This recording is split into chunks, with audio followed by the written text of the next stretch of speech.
Hello, hello. Good evening to everyone. Thank you so much for tuning in tonight to our masterclass, for joining me, for hanging out with me this evening. I promise you it will be well worth your time for hanging out. So welcome, welcome. We'll begin now. We're going to, I was trying to give everybody a few minutes to come in, but we'll let them in out of the waiting room as they come in. As you would see, the recording button just went on. So you just say accept that you're okay that we're recording this. And if you're not connected with us on social media, we hang out again on Instagram and Facebook. Follow us at S for S College Bound. We share College Bound tips, videos, excerpts that will help you. We talk about essays, scholarships, applications, all things college admissions on our page. I even do teaching videos and post them on our social media about different topics. So you definitely want to hang out with us if you're on social media, where again, we hang out on Facebook or Instagram. If you're not a part of our newsletter and you heard about tonight's masterclass via a friend of a friend of a friend, we thank that friend of a friend of a friend, but you want to be on our newsletter so you no longer have to get the information third party or third wheel. You can get it directly from us to you. So you can subscribe to our newsletter via our website, which I put the link inside the chat as well. But we're going to go ahead and get started. I'm going to share my screen. We're going to get the slideshow up and we're going to rock and roll. If you've ever been on my masterclass, you know I try and get right to it and not hold you so we can make sure that we can get everything done in a timely fashion. So let me see if I can get technology to be my friend tonight. Some days it works for me and some days it's, always all over the place, but needless to say, we will make it get right tonight. Okay, so here's the PowerPoint. Let me just put it on slideshow. Give me a minute to figure that part out. All right, great. Yay, I figured it out. Okay. So I'm always struggling with trying to get the PowerPoint thing together and make sure the screens are in the right place. If you've ever been on Zoom and you present it, they have the boxes all over the place and you got to make sure they don't cover what you're doing. So good evening. Welcome to tonight's masterclass. Don't make a $50,000 mistake. You have questions, join me for the answers. And so we're going to jump right into it. I don't do all the fluff. I don't do all those things. We get right down to the nitty gritty. And so let's go ahead and get started on this evening. And before we get started, if you would quickly post in the chat. My masterclasses are interactive, so get your fingers ready with the chat columns if you have it available to you. You're not in your car and you're not driving.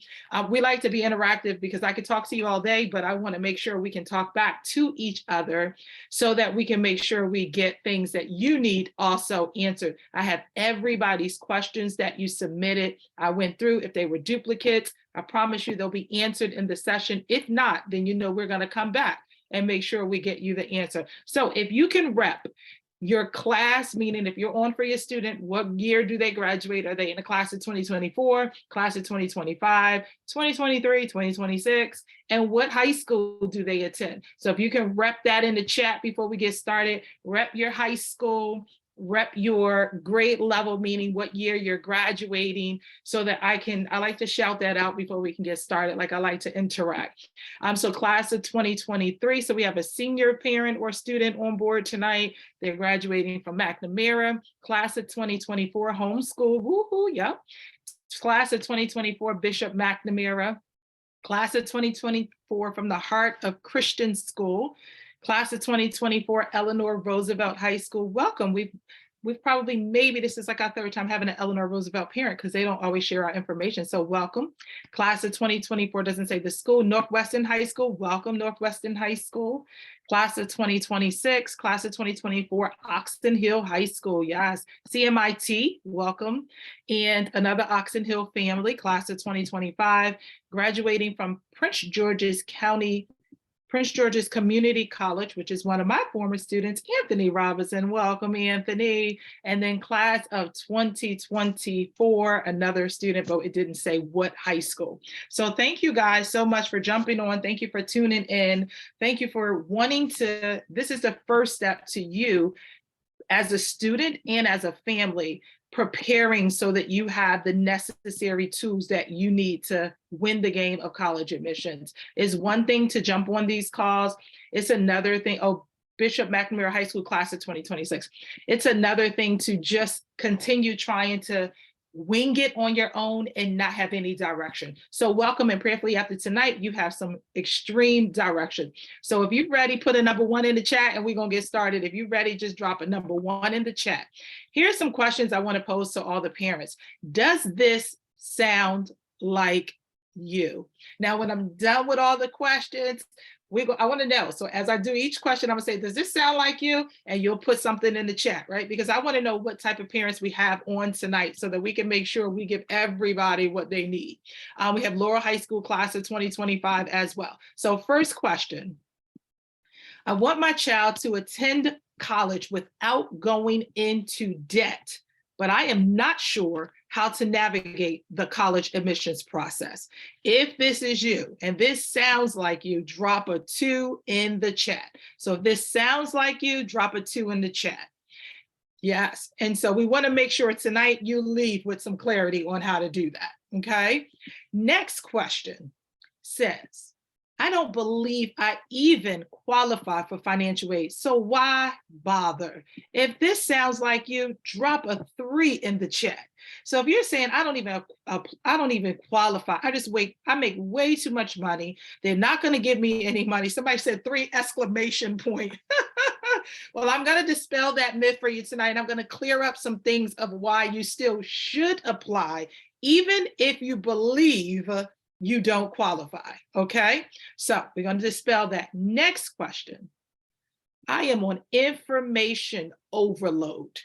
Parent meetings, Google, seminars, etc. Drop a number 4 if that sounds like you. I am on information overload. All the parent meetings at my child's school that has nothing to do with me, doesn't give me any clarity. I'm Googling all the time, not sure of what information I'm finding. I'm going to all these seminars. I got all these brochures from college fairs. I don't know what to do with any of this stuff. I'm just on overload. If that's you as a parent, put a number 4 in the chat. Let's see if we have any overload parents. And it's okay. I have a lot of parents who feel like they're on information overload because so much stuff is given out at a time and they're not sure of how to navigate through all the stuff they receive. All right, so not as many overload parents. So good. So that makes me feel good. So that means there's not as many stressed parents on the live. So you somewhat have some things together. So that's a good thing.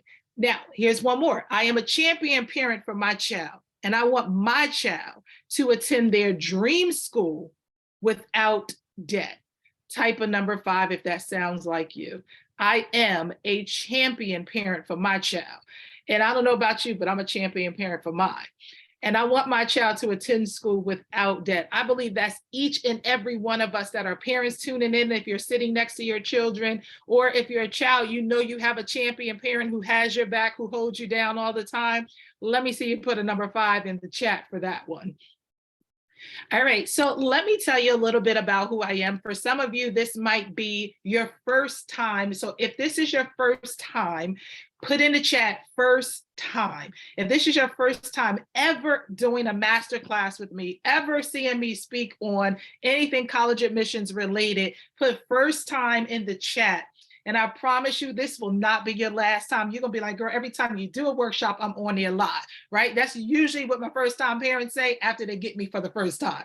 So welcome, welcome, welcome to everyone who is here for the first time. And for all my repeaters, because I have seen some names in the chat for my repeaters, thank you. Thank you so much for always rocking with me, always coming back for my master classes. So if you're a repeater, say repeat in the chat. So then I know you're my repeater parents as well. So that means you've been rocking with me probably since your child was in 9th or 10th grade. So I appreciate you, love on you, and thank you for riding with me all the time. So I am Regina Robinson, and I'm known for being America's #1 college admissions advocate. I have been helping high school families like yourself for the last 15 plus years successfully win the game of college admissions. I have helped students and families gain over $25 million in scholarships and grants, and that's only counting the students who go through our private program. That does not count all the schools I visit and all the resources and information I give to the parents on those school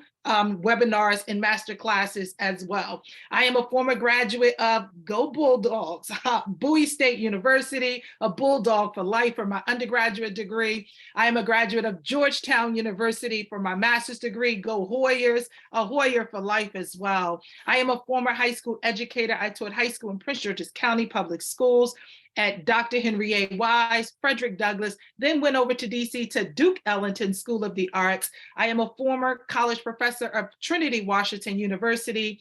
I hung up all of those hats. I'm now a multi-award winning author, international speaker, publisher, and I am again America's #1 college admissions advocate. And I am excited to be here tonight with each and every one of you to help you gain the tools, the resources, and the knowledge to help your family win the game of college admissions without going into debt.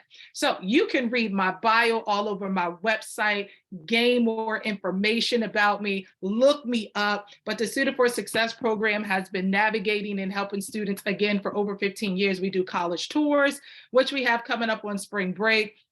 We also do fall day tours, and then we also work with students privately one-on-one through our VIP College Bound program, which I will tell you about that before we jump off tonight, because I wouldn't want to do this masterclass and not be able to be of additional support to you if you need the additional support. So welcome again to tonight's masterclass, and let's get started.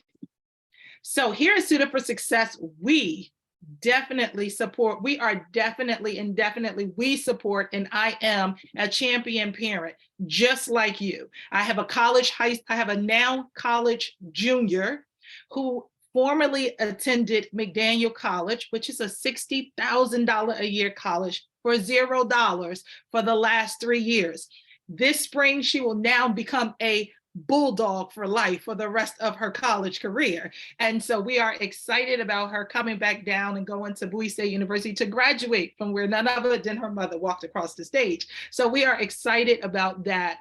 And so I too am a champion parent. So let's jump right in and start talking about college research, how to decide where to go. That was a popular question that was submitted by the families, and we're going to break that down, dispel that, and get into details about that.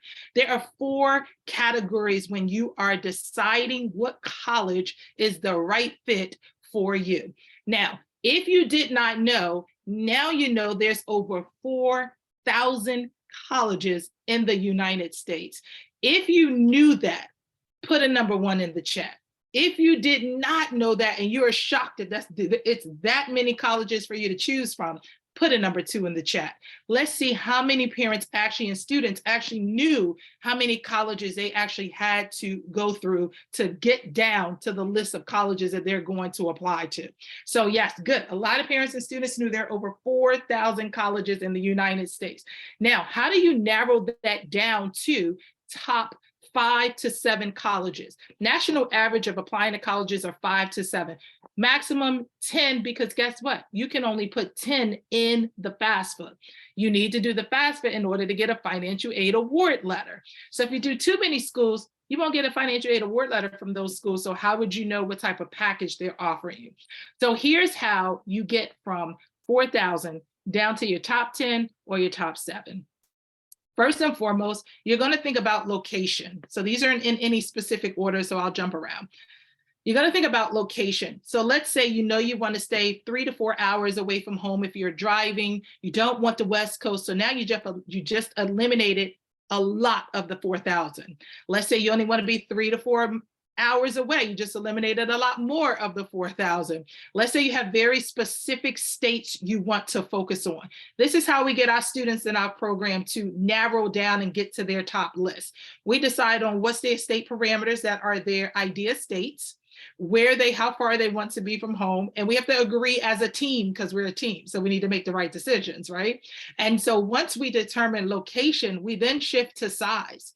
Are you looking for a small, medium, or large school? Well, every student is not conducive for a large institution. Some students don't like a small institution, and some is like, I want to be right there in the middle in a medium-sized school. And so we are looking for those areas. So those are key things for you to decide on as well when you're narrowing down your list. Now, right fit is different for everyone. You might be looking for fraternity and sorority life. You might be looking for athletics. Not every school has all athletics. Not every school has fraternities and sororities. Not every school is above and beyond with 50 or 100 plus extracurricular activities, meaning clubs and organizations on their campus.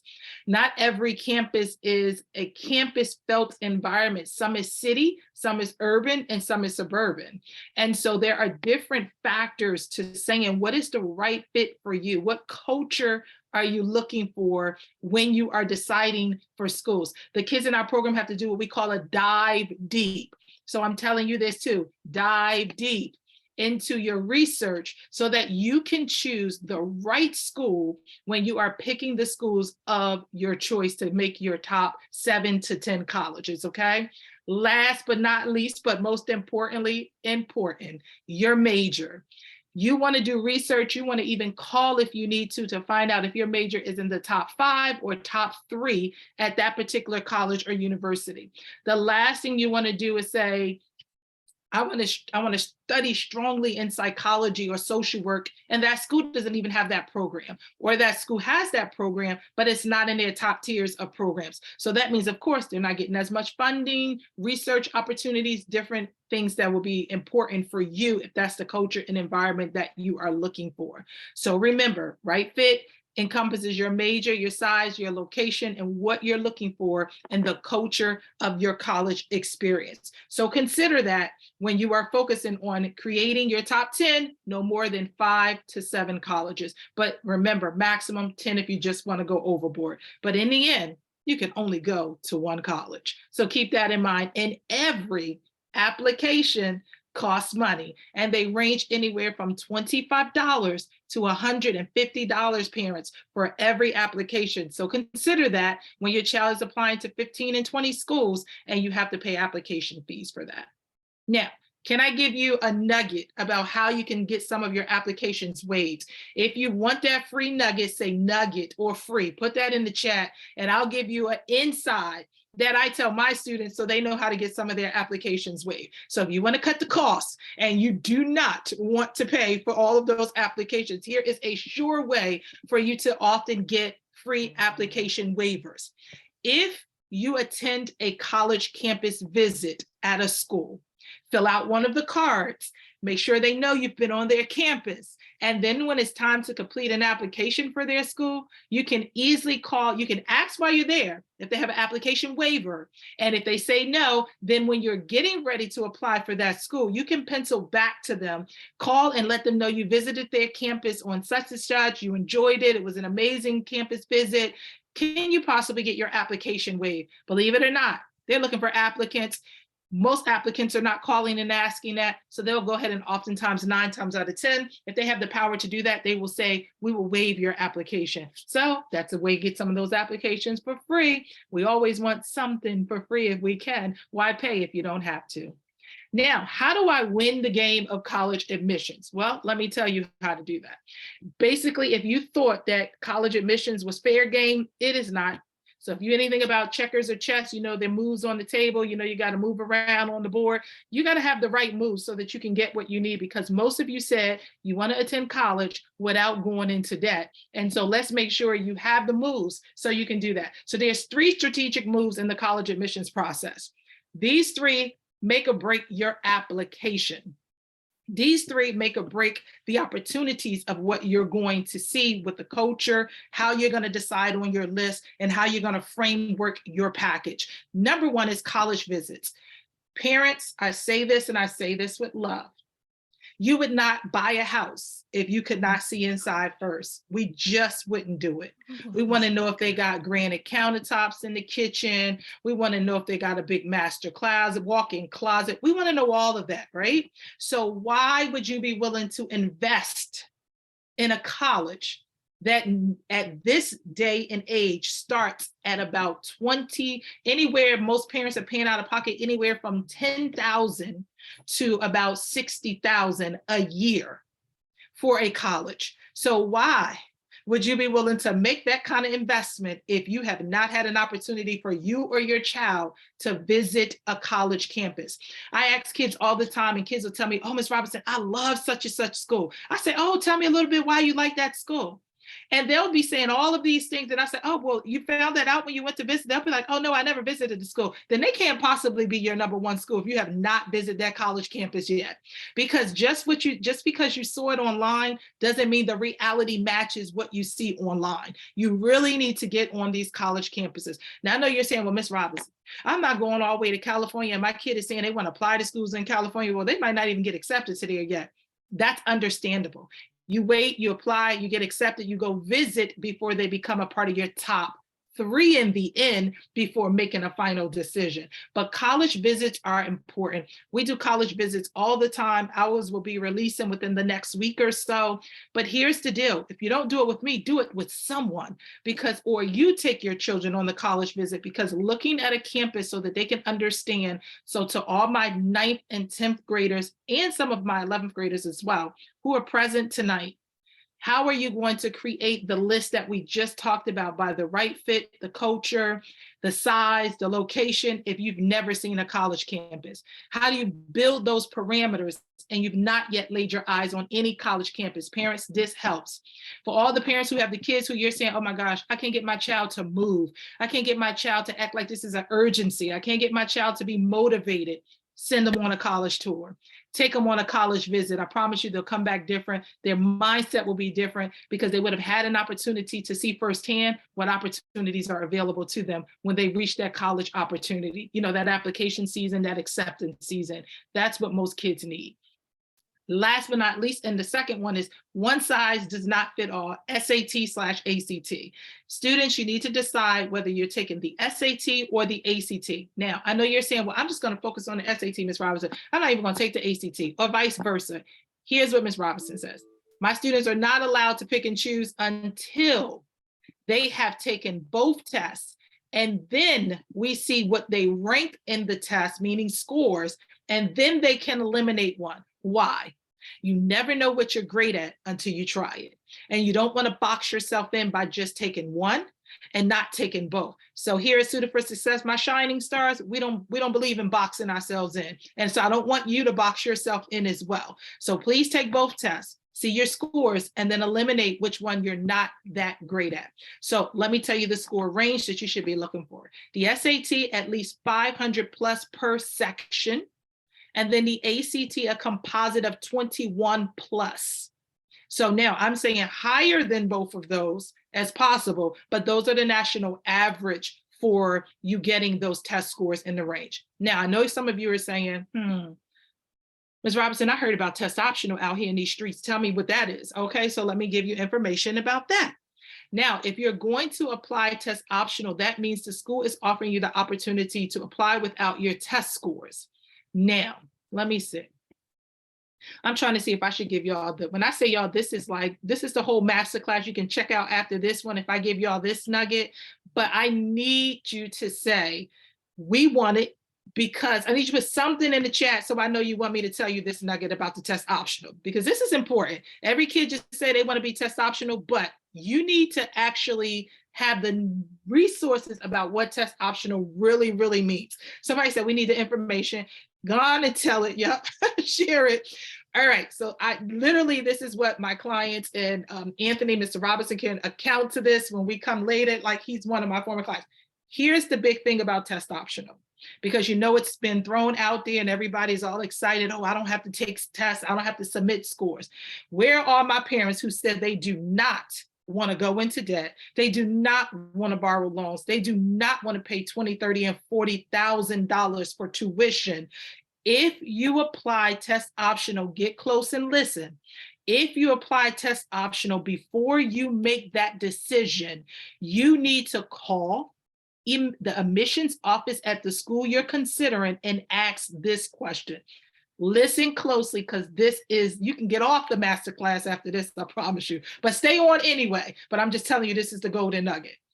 When you call the school, say, I want to find out, I'm interested in applying to your school, want to know if you're test optional with or without penalty. Did you hear me? With or without penalty. And if they say we are test optional with penalty, then that means you are going to get less merit aid than you would get if you were submitting your SAT or ACT scores. What's the number one way you pay for your education? We're going to get to this later, but I'm going to drop the nugget now: through merit aid.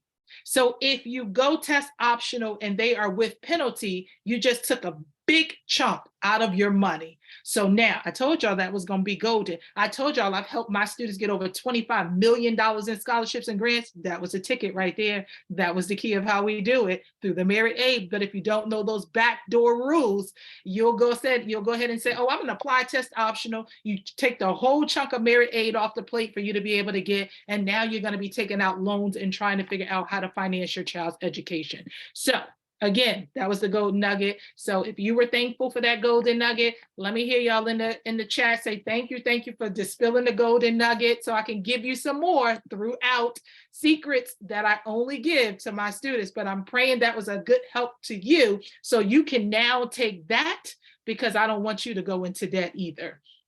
Last but not least, craft your unique story. Get ready. Let me tell you, this is all about your college essay. A lot of questions were submitted about the college essay. Your college essay is a unique story that you must tell. It is a story that allows you to take the admissions counselor reading your application on a journey. And when you take them on that journey, you want them to feel like they are right there in the midst of your story, right as it is happening.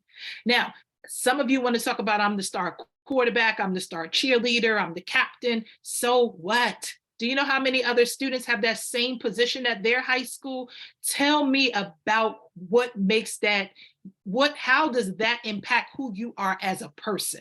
How does that change the world? How have you impacted your school? How have you changed the trajectory of your community at your school or your community surrounding you? That's what's important if you're going to talk about any of those topics. Now, here's another golden nugget. When I say I'm giving y'all the nuggets, I'm giving y'all the nuggets, right? So my students don't have to worry about what they're going to write about on their college essay. My shining stars know. They will craft an introduction paragraph about the Common App questions. They will send it to me for review, and I will tell them which one, because they choose 2 questions. I would tell them which one they wrote a great introduction about. Why? Because I can tell by just reading the introduction if they're going to be able to carry the story from beginning to end. And so your introduction, I always say, start with fireworks and end with a bang. And so that is how you're going to craft out your story. Same thing for your essays that you write at school. You need your intro, you need your 3 supporting body paragraphs, and your conclusion. Same thing, but it doesn't have to be crafted the way you do for your high school essays in class. Now, some of you have been used to getting A's in English all the time, but can I tell you, your teachers are not reading for grammar structure, sentence structure, and storytelling. They are reading that you follow the rubric. That's why some of you are getting A's when really you should be getting C's or D's. But Ms. Robinson is here to help you get better, so you don't do that on your college essay. Now, you can be very creative on your college essay. I'm talking telling a story, and all of a sudden you drop some poem. One of my students from class of 2023 did the same thing. We telling his story, and he's a good poem writer. And all of a sudden we just dropped some poetry in there, and we went right back to the story. Can I tell you, I already know he has not gotten a note in the mail yet from his essays. From his colleges for his applications. So listen, the way you craft your essay in this day and time is going to be a make or break for you in the college admissions process. So here's what I'm going to do. If we have time, and this will be at the end, so if other people want to jump off by this time and they don't want to stay behind for it, they don't have to. But the first person to type my name in the chat, and your student must be present. So if you don't even remember my name, you're going to be short. The first person to type my name in the chat, I'm going to take what you have. You're going to tell me what you want to write your essay about, and I'm going to give you your introduction tonight, right here live, right here on this masterclass. I do it all the time, and it is a game changer for students because they're able to take that and run with it. So the first person to type my name, let's see who it is. It was Beatrice Dabney. And so your student must be on the live with you. If they're not, you need to hope they're going to be here before I get to that part of the masterclass, but it's Miss Beatrice Dabney, whoever her student is. If not, and if the student is not present, it's S. Anderson Harris is next. So either one of those, cue up your child. So when I say let's go, they ready. Tell your child to start thinking about it, gather in their mental state, because they have to answer certain questions to me, and then we're going to rock and roll, and they're going to get their introduction on tonight. So let's keep moving. Remember, craft your unique story is important. The nugget for you tonight about that is go to the Common App, Google Common App 2022-2023, Common App questions, pull those prompts and start writing your unique story. Remember, from beginning to end, be compelling. Start with fireworks and end with a bang. Let's talk about some of our shining stars. Here is Alexis Denny. Alexis was our class of 2022 shining star. Alexis now attends University of Maryland College Park. Alexis got over $463,200 in scholarships and grants. I told you guys the money is out there. You just got to know how to get it. At the beginning of the year, I didn't really want to join the group, right? She's one of those who parents signed her up because I like being on my own schedule. However, after learning more about the program and then going to a few meetings, I quickly changed my outlook on it. I recommend this program 100%. Alexis is one of our shining stars, class of 2022. She was the first student in my program that year to finish all of her applications, apply, and she is now a student at University of Maryland College Park, doing amazing.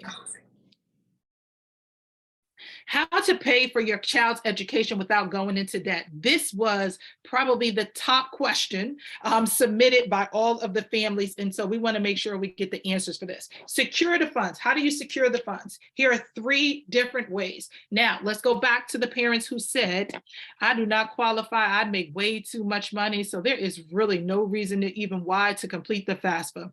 Please, parents, hear me when I say this, and this is a nugget, this is another gem. Do not leave the FAFSA undone. And I know you're saying, well, Ms. Robinson, why? They're not going to give me any money anyway. Some schools have private endowment money, private grants that they get, and that the criteria to that money being released to any student is that they have a FAFSA on file.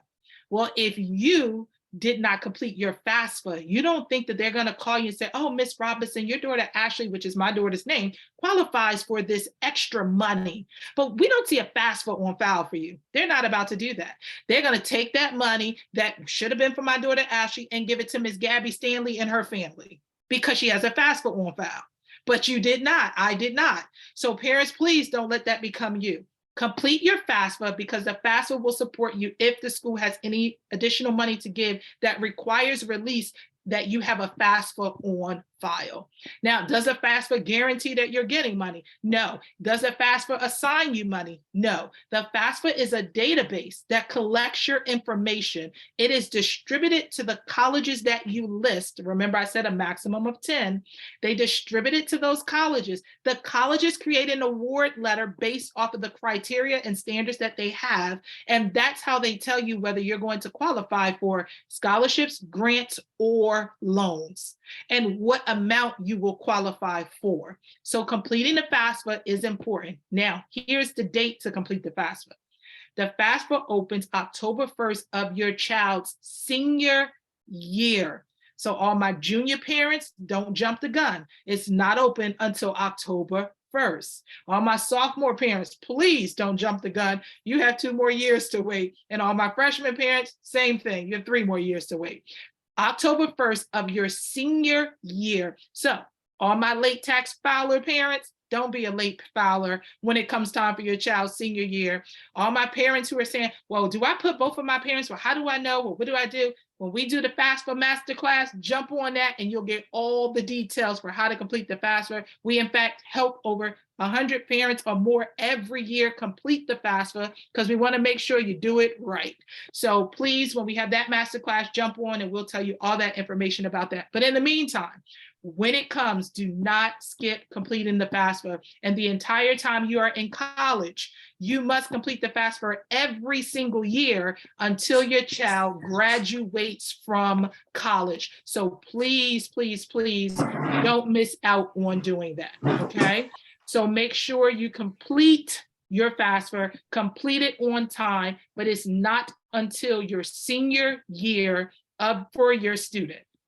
Scholarships. A lot of parents were asking questions about scholarships. How do I find scholarships? When can I start applying to scholarships? Should my child complete scholarships? Excuse me. Absolutely.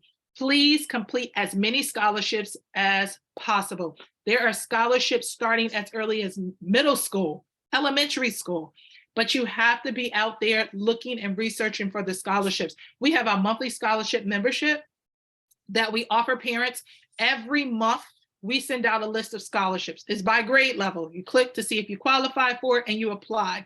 It's literally $19.97 every month. It's a yearly subscription. And so we give you the scholarships to your email. You don't have to do anything but click it, see if you qualify, and apply. You don't have to do the research because we've already done the research. So I know someone will say, well, are they specific to me? Absolutely not. You would be paying way more than $19.97 if they were specific to you. They're specific to college. They're specific to grade level. And there are different scholarships on that list every single month that goes out.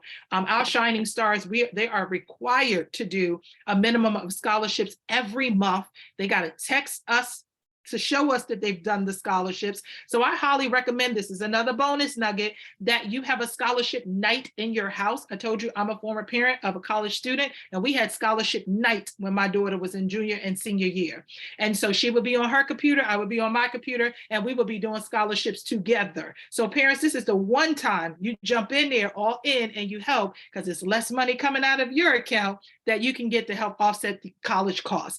And so that's key. So as many scholarships as you can from now all the way through college. Don't stop looking for scholarships once you get into college, because year after year, college increases the cost, and some scholarships are not renewable. They're just for freshman year, and you don't get them any additional years. So scholarships are important. Please do not hesitate. Keep doing scholarships. Do as many scholarships as possible. Now, last but not least, loans. I know nobody wanted to hear that box, that circle. So here's the deal. Loans are not a bad thing, but only borrow what you need, not a penny more, because you do have to pay it back. And so there are two types of loans that they will offer a student: a subsidized loan and an unsubsidized loan. Subsidized loan does not accrue interest until your child gets out of college 6 months after they graduate. Unsubsidized loans accrues interest the entire time your child is in college. So all the borrowing, all the interest accruing at the same time. Now you can opt to pay the interest while your child is in college, which I highly suggest. Parent loans are 100% parents in your name and your name only. Your students have nothing to do with paying them back. You have to they decide on your interest rate and your repayment process based off your credit check and based off of what you're borrowing, the amount. So that's how a Parent Plus loan is determined. Now, again, there is nothing wrong with loans. In fact, some families need loans to fund their child's education. Just make the right decisions, read the fine print, and make the best decision before you borrow the money, so that you can only take what you need. And the schools will be very specific about what your additional funds needed is.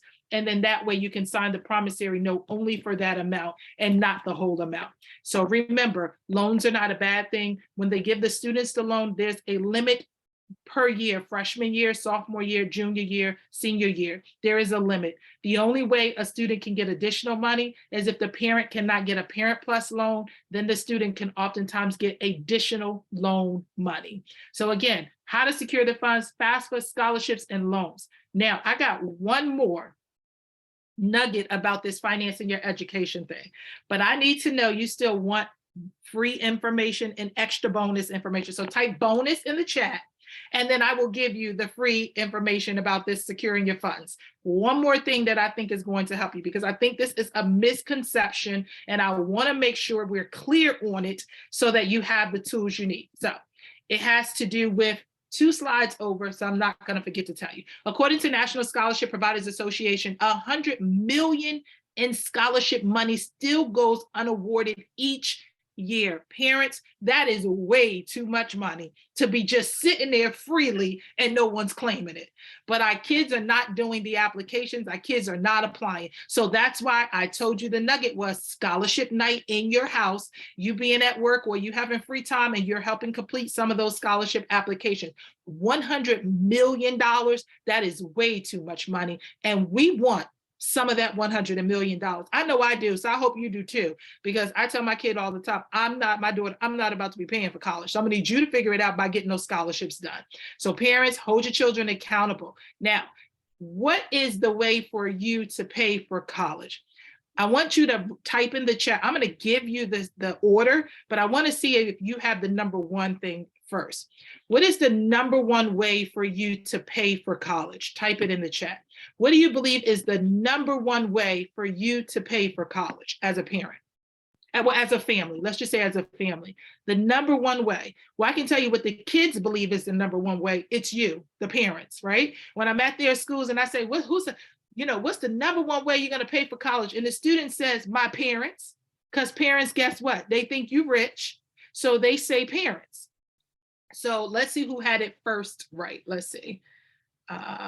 Someone says, oh, Stacy McCauley Pearson says merit plus cash flow. So Miss Stacy, do a private message. No, send me an email and I will send you my book in the mail for free as a gift called Winning the Game of College Admissions. Amazon ranks it #1 for helping high school families successfully navigate the college admissions process. So you just won that for being the first one to have the correct answer. Merit aid is the first way you should want your child's education paid for. Why, parents? Let me tell you why.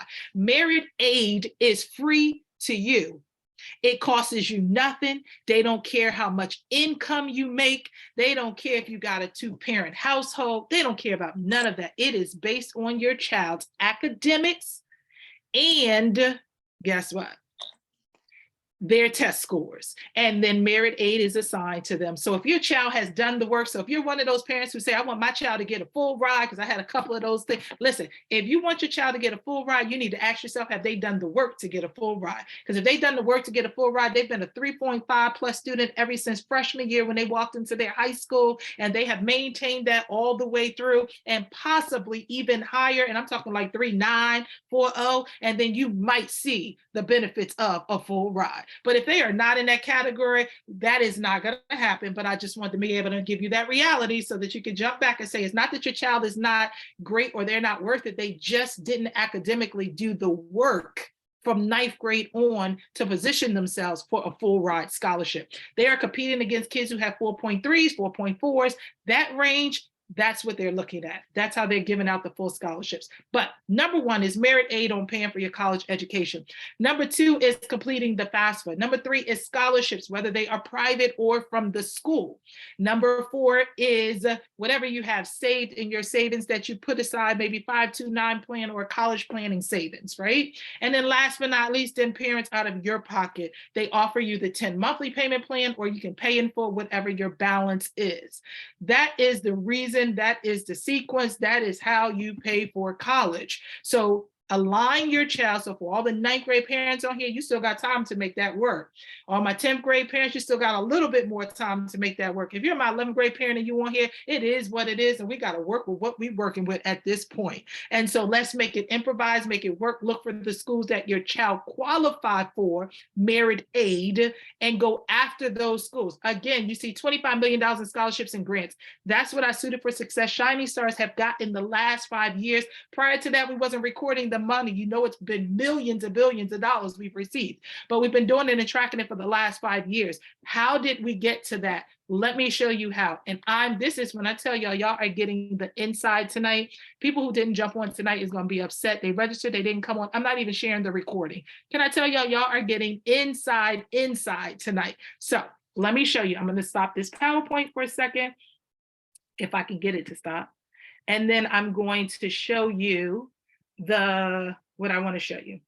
So here is Merit Aid. So can you still see my screen? Can someone just tell me, yes, we can see your screen? Then I'll know. Yes. I'm still rolling. Okay, awesome. Thank you so much. So here's what I want you to see. Here's the back door.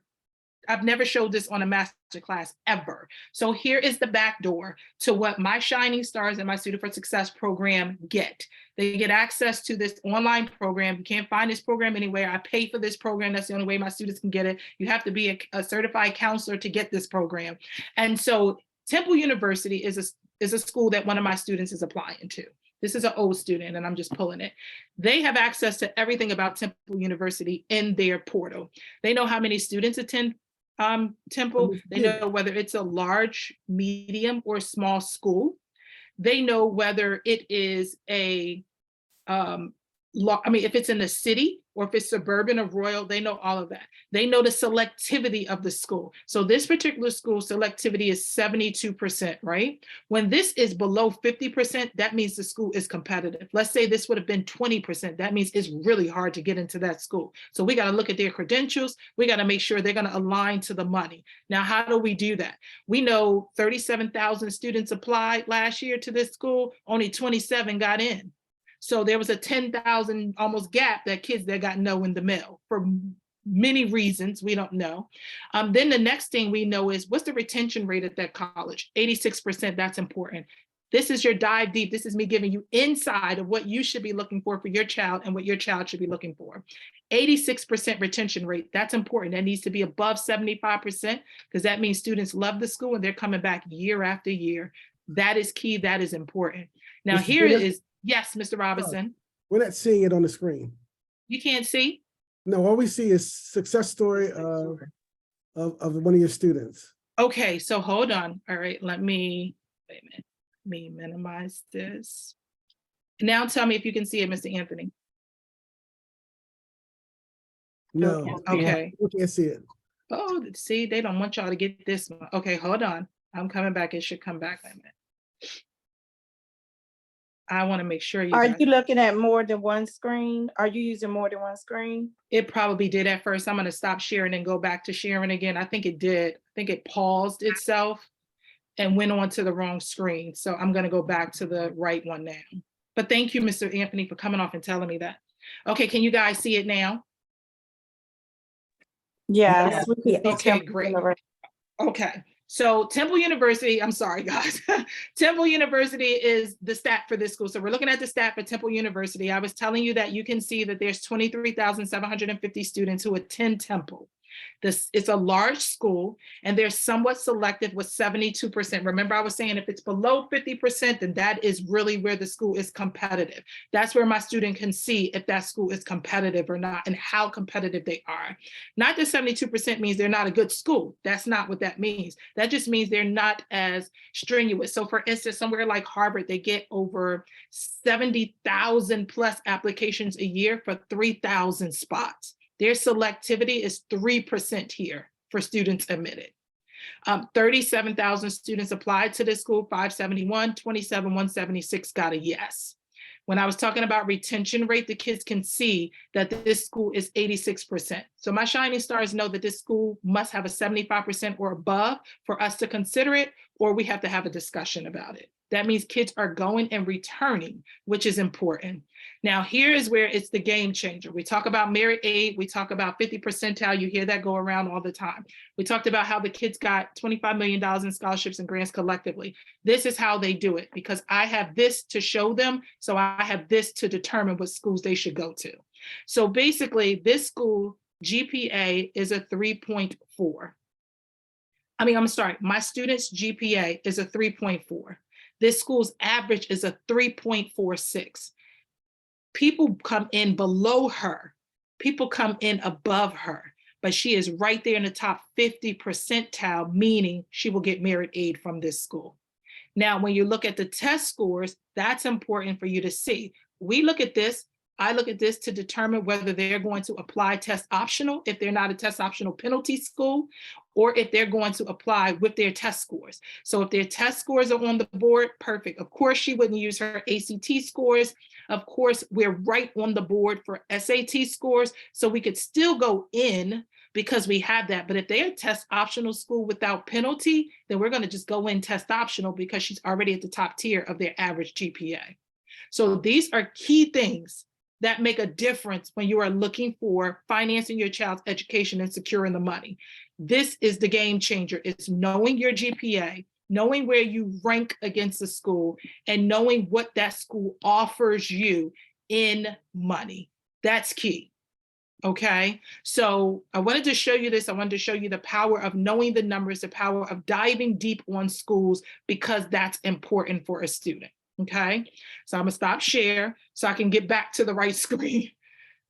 I don't want to mess up again and go to the wrong screen. So I want to make sure I can get you back to the right screen. Okay, so if I minimize this, you guys just tell me if what you can see. Probably my desktop with like 1,000 things on there. Is that what you see now? Let me find a PowerPoint. Yes, Okay, can you see the PowerPoint now? Yes. Okay, thank you. See, y'all my team. Now we just gotta get back to where we was. It's hard to go in and out of these slide decks, but I wanted to make sure I can show you guys that, because I wanted to make sure you understood what it meant by merit aid, what it meant by being in the 50 percentile, being in having the merit aid opportunity, and how you receive the merit aid and what that looks like for a student. So success story, another success story about Shining Star, Shania Phillips. Shania attends Hood College in Maryland. She is a zero payout student. She is a full scholarship student at Hood College. Her testimony was, Ms. Robinson is always there for guidance and leaves empowering words that have helped me finish my high school year strong. I was very confused on how to apply. Thanks to her, I feel prepared for the road ahead of me and gained confidence in what I need to do in order to be successful. Shania is a first-generation college-bound student. I am and was a first-generation college-bound student. So I am always, my heart is always heavy for making sure students that are first-year students have the rules, have the resources they need to get what they need. So that's always key. That's always important. Shania got over $542,060 in scholarships and grants. So kudos to Shania as well. Imagine for a moment what it would feel, what life would be like if you could navigate the entire admissions process with confidence. That would be a benefit. Identify the schools and programs that are the best fit based on your child's needs and goals. Stay ahead so you don't miss important deadlines. And manage all your applications so you know where you are in the process at all times. Find grants, scholarships, and programs that will enable your child to attend the college of their dreams without going into debt. Would that be valuable to you? So would that be valuable to you? If so, type yes in the chat if that would be valuable to you. Awesome, awesome, awesome. I'm seeing yeses, yeses, yeses, yeses, yeses.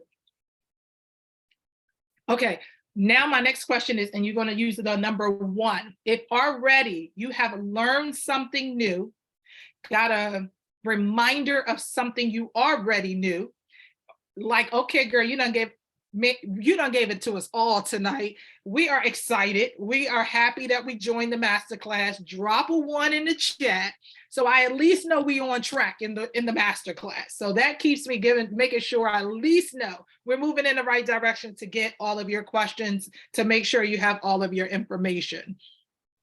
All right. Well, now, here's what I need to let you know, because I said at the beginning that I would not leave you hanging. You do not have to imagine that anymore.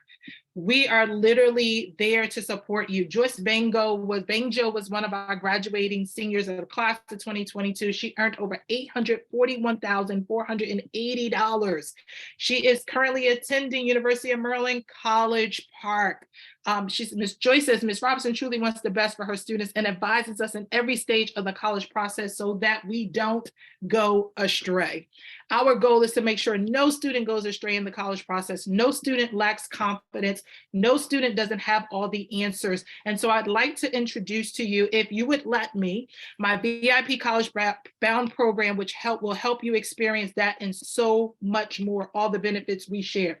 So if you're okay with me sharing that, drop a 2 in the chat, and I will share with you information about our program. I'm just waiting.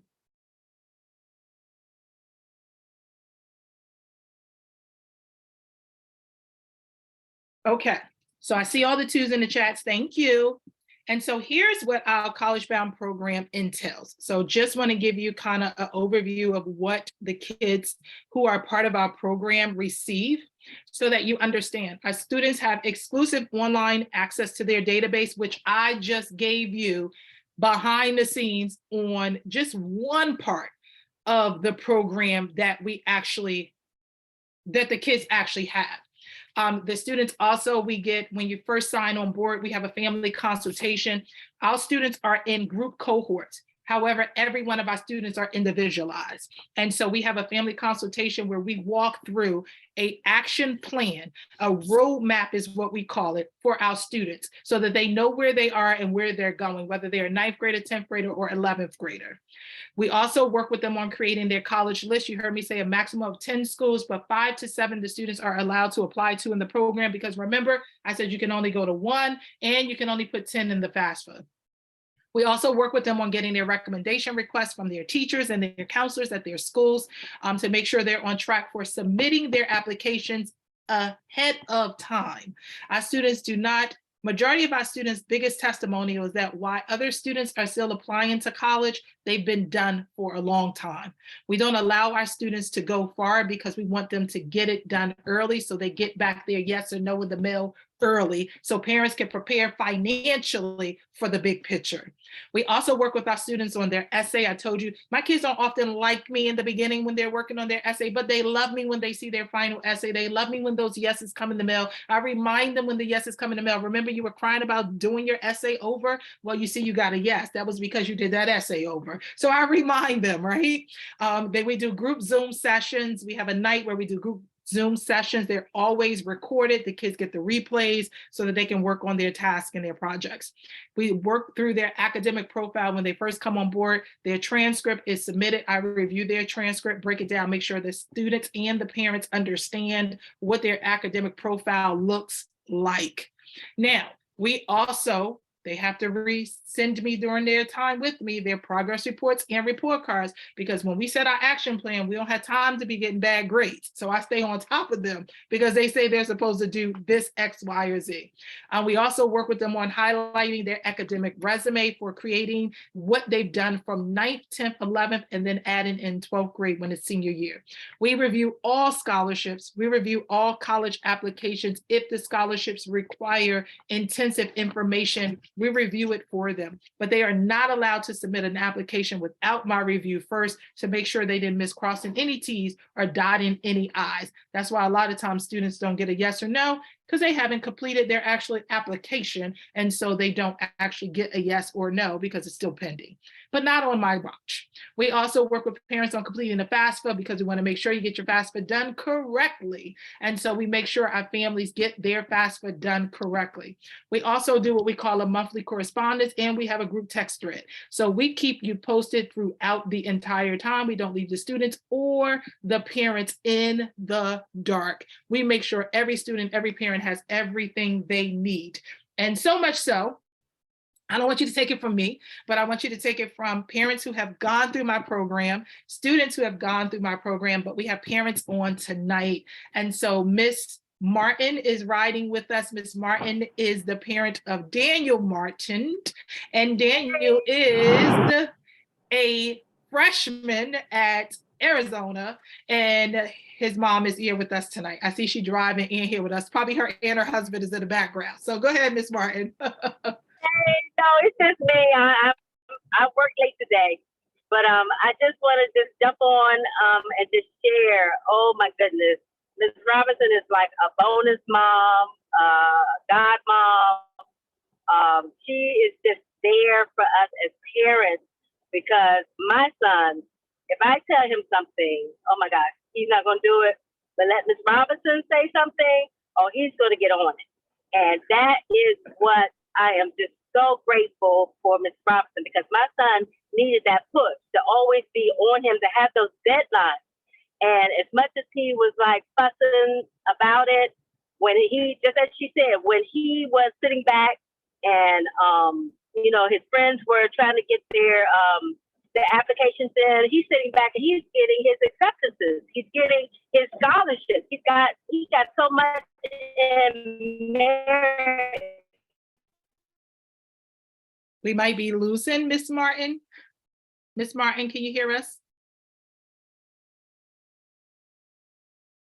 So Miss Martin might be going through a bad area. Miss Martin, we can't hear you. So Miss Martin might be going through a bad area. Miss Martin, can you hear us? Yeah, I can hear you well. I'm on the okay. beltway. I must have hit a bad spot. Okay, so we can hear you now again. Go ahead. Okay, but I don't know what the last thing you heard, but the fact of the matter is that this program was invaluable to me as a parent, because I needed that extra push from my son to keep him structured and the deadlines. And Ms. Robinson doesn't play. She's like, this has to be in, and I'm not taking it any, a day later. So it keeps the kids on their toes, and they fuss all the time. But when they sit back and they see their friends, scrambling around, trying to get the FAFSA done, trying to apply, and they're sitting back and they're getting their acceptances, they're getting their scholarships, and it's all worth it. It's a steal. I mean, this program that she's providing is a steal because of the amount of money that she sets our children up to receive. It's just amazing. It's just invaluable. And so, like I said, she's like a godmom. She's a bonus mom. She's right there in our corner. And I don't know what else to say. She said it all. And I mean, I'm a living testimony that my son really did, he benefited so much from the program, and it still continues to benefit. So thank you, Ms. Martin. So Daniel is still he's now a college level shining star, because some of the kids continue on with us when they're in college, because I believe mentorship is important. I only wish I had a mentor when I was in college, as a first generation college student, and maybe I wouldn't have flunked out of college originally, right? If I had someone to just tell me, if I had someone like myself, that was there to support my mom, support my family, we wouldn't have messed up the FAFSA. We wouldn't have been going to colleges that was maybe too expensive or I didn't qualify for money, but they just let me in because they knew I would pay full tuition. So thank you so much, Ms. Martin, for sharing. We have Ms. Carter, who's on with us as well. Ms. Carter, if you want to come off mute. Good evening, everyone. Good evening, Ms. Carter. Good evening. I'm coming behind what the parent says. She is definitely more than just a mentor to the students. My son went on one college tour and came back off the bus and was saying, "Good night, Auntie Regina." And I was like, "Auntie Gina."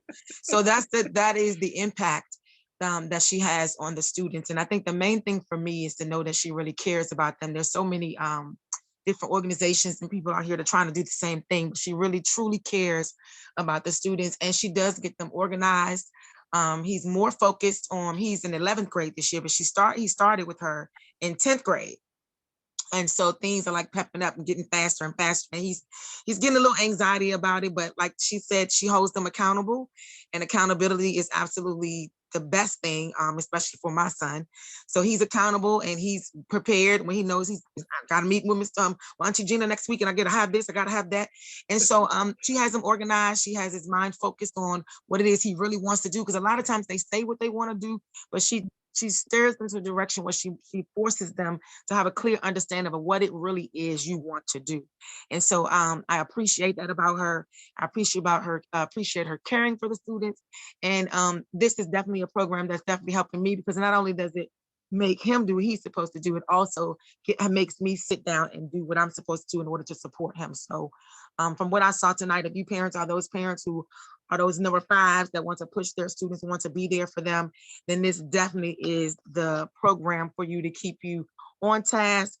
It not only eliminates anxiety for the students, but it'll eliminate anxiety for you as a parent to, be on top of things and have a clear understanding. I learned some things tonight that I didn't know. I'm always learning something when I get on with Miss Regina. So I learned some things tonight as well. So Miss Regina, I appreciate you.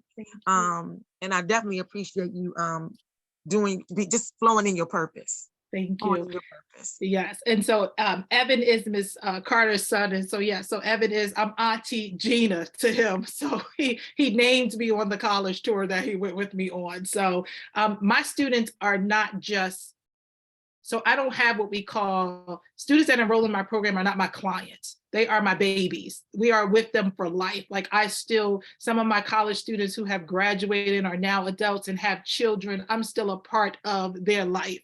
It's a family. We are an extended family that extends beyond. My goal is always to see my students win in life as a whole, and not just for the time, but for the season of their life. And those seasons change often and drastically, some for the good and some for the bad. But I always tell them, no matter what, whether it's good or bad, I'm always there to support them. They can always call me, they can always ask questions. And so it's not that it is a where, they're just joining, and then after they're joined, they're kind of, just gone. If they stay connected, I stay completely connected to them. And so Mr. Robinson, if you wouldn't jump off mute and share, Mr. Robinson's family is a two-time family. His daughter is still to this day connected, and she's in her career now. And then his son is getting ready to graduate from community college and go on to a 4-year college. And so we've been together as a family for at least about almost 8 years now. So it's been a long time. So again, when people come on, they are like family for life. So Mr. Robinson. Yeah, the time has gone by really quick. And so yeah, I have two, and Leo, my daughter was the first one, and Miss Regina helped her through. I mean, the one thing we had a really problem with for my daughter was her guidance counselor, and Miss Regina stayed on in the school to ensure that we got all the paperwork done for my daughter. And that's why, one of the reasons why I definitely came back to her for my second child, and Anthony, because he's kind of quiet. And so, but I like the way she structures everything, ensure that they meet the deadlines. I can't remember how much he got in scholarships. I think it was around 90,000 from. Yeah, so I don't have his flyer on the slide deck, but he was about 90-something thousand for his. Yeah. Right. And so the thing was, so we had the scholarships, and what I was looking for was, I wanted to make sure that we didn't go into debt and basically have it all paid for. And so we went to First Choice Community College, and the essay, that was one of the things that I really liked that she did. She really sat down and helped him with his essay. And I love the essay, because I told him, I said, hey, even though you're at PG, still apply for scholarships, even though he was at it. And now since he started, he's been on scholarship. Everything's paid for. And so, and we just used the same essay, tweak it a little bit, and send it off again. So, it's a wonderful essay. Same thing with my daughter. And so I really do like all the things that she put together, help with the FAFSA, help with transcripts, all that kind of stuff that we went through. It was just a blessing. So I really thank Regina. I know we're not related, got the same name, but she's definitely like family. So I thank her for all the support and being there for him. He's been on, the road trips for college and everything. And so now we're in the process of, for him, leaving community college and looking for a full-time university. Absolutely. So thank you, Mr. Robinson. Yes. And so here's the deal. Some students I have students who have big personalities. Like I said, Evan, that's one of my babies. He got a huge personality. Then I have students who on the whole other side of the baton. And I have Anthony, who is quiet. So you have to, like I said, they are in groups in small cohorts, but they are individualized students. And so I know each one of their needs and I meet them where they are to assist them in moving forward. Like I had Daniel. Daniel was very quiet, very, very laid back. So I knew whenever I had to stay on top of him, I knew whenever I had to text mom or dad to say, Daniel didn't do such and such. And I knew immediately the parents will intervene. And so I always tell the kids, you always want to meet Miss Robinson, the nice Miss Robinson, and not the other Miss Robinson that could surface if need be. And I don't report you to your parents unless you're not doing it. If I've asked you 2 times, I don't do past 2 times of asking. And so I'm that parent I'm that mentor, I'm that coach who stays on top of them because I want them the entire process is based on helping these students understand, because remember, I have the high school teacher hat and I have the college professor hat. And so my goal is to make sure they understand both parameters. And so you can't prepare for one and not get prepared for the other. And so my goal is always to make sure they are prepared for both. So here's what the VIP College Bound program will do: support you in finding the right fit school and securing the money for your child to attend college without debt. Now, I know you're saying, well, what's the cost of the program? So the investment, because it's not a cost, nothing you do for your child is a cost. It's an investment in their future. It is an investment to move them forward in their life. We know our program is not for everybody, but here's what the cost and investment for our program is. For the class of 2024, tonight, if you email me only, because if you click our website, it is not the price that you see. But for everyone who was on tonight's Masterclass, right, it's $5,500 if you email and say, I know I want my child to have a spot in the class of 2024 cohort. If you're in the class of 2025 and you want a spot, it's $6,000 as an investment. Now, we have pay in full options, and we also have monthly payment plan options. So don't get discouraged. You can pay in full, or we have monthly payment plans. So if you're 2024, you can pay in full or make 10 monthly payments. If you're at 2025, you can pay in full or make 15 monthly payments. I know you said, well, why they get more time? Because they're with me more time so they can spread out a little bit more time. So if you're interested in claiming a spot for your student, then you can email me tonight and say you want a spot, and you will get it at this rate. Because if you click the website, and I put my email in the chat, if you click the website, it's going to show you our real cost, which is the investment is for 2024, $6,000.